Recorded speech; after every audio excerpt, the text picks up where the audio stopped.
1979, when you guys did this, there was a feeling, there was a wave that was started, right? And for 30 years, and it kind of worked. Going on.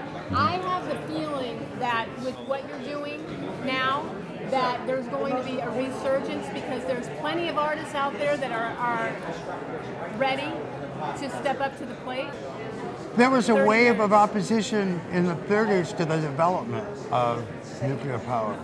There was a wave of, but it was very small, and it's just gotten bigger. And now we have something, you know, we've had a tragedy to build on that's made it patently obvious, plus the cost of alternative energies to nuclear power, which actually crossed, and alternative sources of energy are cheaper than nuclear power when you do the math. And in the long run, because you don't have the waste that you can't do anything with. Right. We still have to deal with that, unfortunately. You know, even if we switched today to all renewables and shut down the nukes, we would have unbelievable, you know, millions of tons of radioactive waste to somehow store safely. And when you're talking about 250,000 years that you need to sequester it from the environment, and King Tut was only 7,000 years ago, we don't know how to build something that will last that long. So it's a challenge.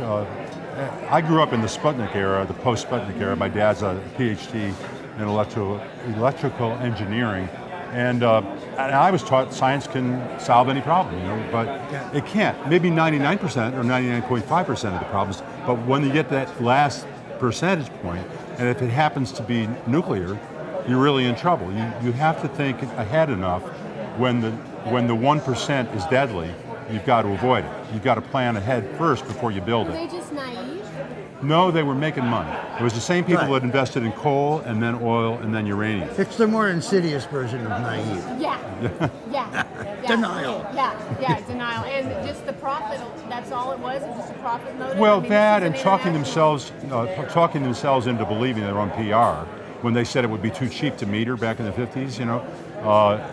Nuclear power is going to be so cheap, we won't even charge you for it. Well, obviously that's not true. And the other thing is, if it was safe, they could buy insurance. They never could. Even Lloyd's wouldn't write them a policy for one plant, let alone hundreds or thousands of them.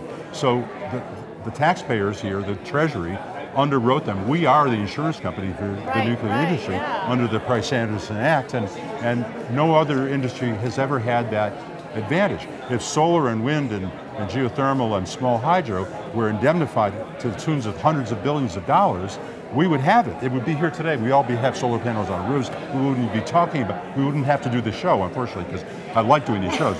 But the cause would be different. You know, we'd be doing it for fun, or you know. Yeah.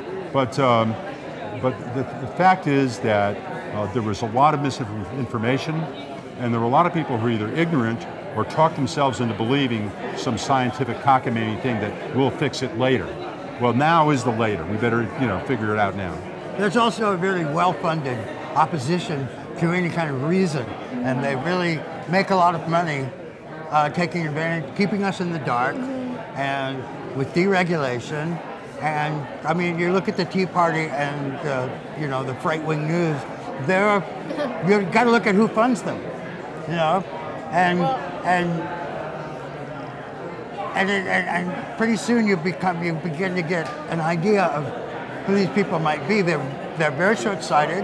I mean, it's appalling. You can't imagine that a public servant could be in a position of public service and remain forcefully that ignorant and that far into the dial. Yeah. Well, I ran twice successfully. I actually ran 6 times for office and won 5 out of 6 times, which is pretty good for a football team. But anyway, many of the people who just got elected in this most recent round, the first election in this country where the Supreme Court let corporations donate unlimited millions of dollars to oppose or to support candidates. Really made them a person. It changed the game. They're people now. But if I were elected with the help of a corporation that had given millions of dollars to support me and to bash my opponent, if they called me and asked me to vote a certain way on a certain bill, it'd be hard to vote against them. And that's what we're going to wind up as a bought and paid for government. And it's really dangerous. There was a coup, in effect, in the 2010 election, and we got to make sure that it's not ratified in 2012. I mean, I'm not crazy about everything that certain people in either party are doing, but if people, the average American person, makes themselves knowledgeable and speaks up and demands the right thing, which is an end to nuclear and a total funding and investment, sort of a moonshot crash program where we're gonna in 10 years we're gonna make this transition and get off of the poison and get onto the clean, safe, renewable stuff, and say this is our priority, or else we're firing you and electing somebody else. I think we can speak louder than the dollars coming from the other side. Do you think the system will still work? We'll find out. Yeah. That's all we can do. We're doing what we can do. Yeah, exactly. Play it as it lays. That's right. Right. Well, thank you guys. Thank you. Thank you. Very